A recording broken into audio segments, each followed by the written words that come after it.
Good evening, everybody. I want to welcome you here to Prog Monster. My name is Murph. I am the host of this show. This is a show dedicated to progressive rock and other forms of rock music. So I'm recording this show for tomorrow's episode of those 28 albums that came out that had a love theme or a rock theme in them.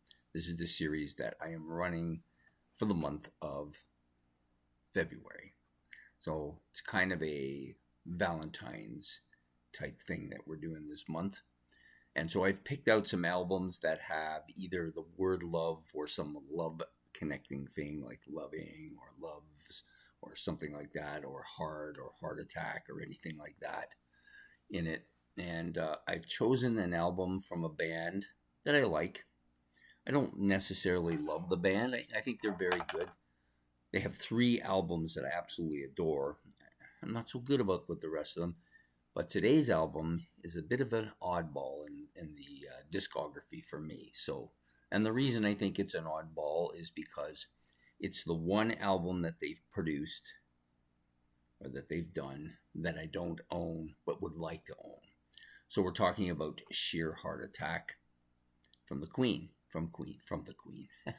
I hope the Queen wasn't making any rock albums, but anyways, from Queen, their album Sheer Heart Attack, their 3rd studio album, which was released, I believe, November the 8th, 74.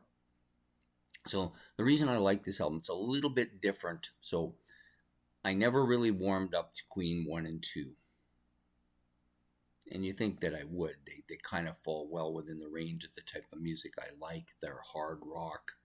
They got some progginess to them. All the things I like. But for some reason, I just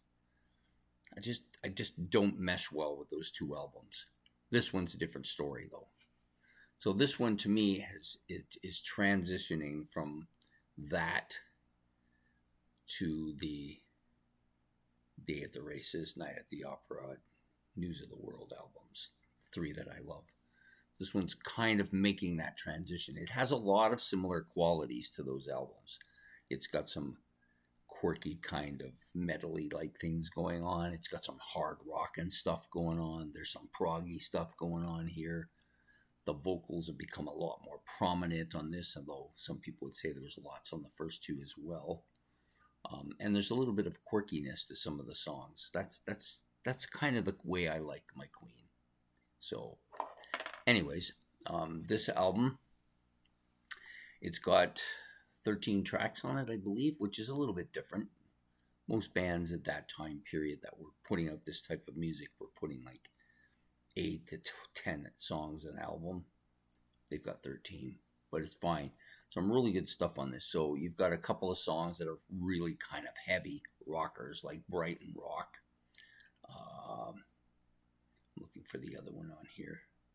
Stone Cold Crazy. That's another great one. Another heavy stuff. I like both of these songs a lot. You've got, of course, Killer Queen, which is, to me, probably the most known song on the album. It's kind of the hit song on the middle, or the commercial successful song. Really good vocals on this. I think it's a killer track as well.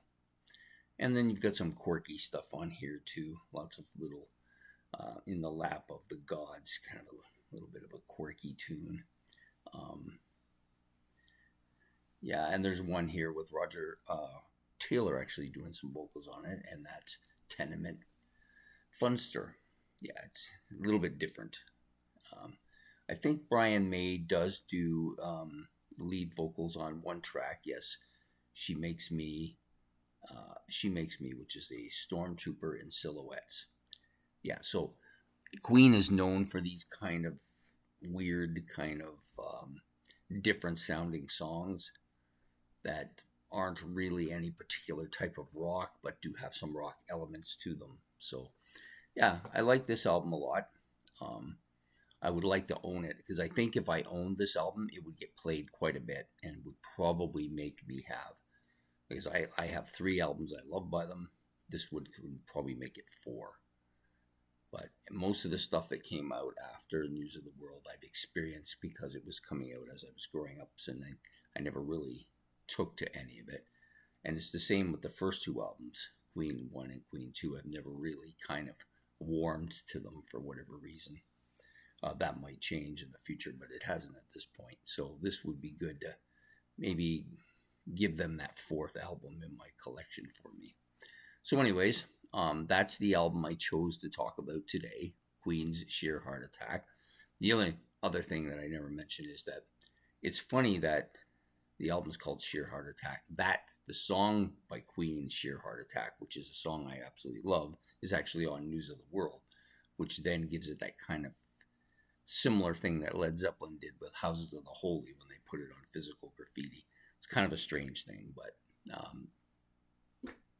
and that's part of the reason why I wanted to go back and listen to this album when I was younger, because of that song. So anyways, I hope you've enjoyed this episode of the 28 albums that had a love theme or a heart in their title somewhere, the series that we're running for this month of February. So I hope to see you all throughout the rest of the month to get the rest of these albums in. And I thank you all for your comments in the comment section. That's been very helpful to me. So please hit the like and subscribe and notification bell. And if you got any albums you want to add to the list, you can do that. And if you want to put your comments in the comment section, you can do that as well. So we will see you tomorrow with this, and then the next day with the next show. So take care and have a good one. Goodbye.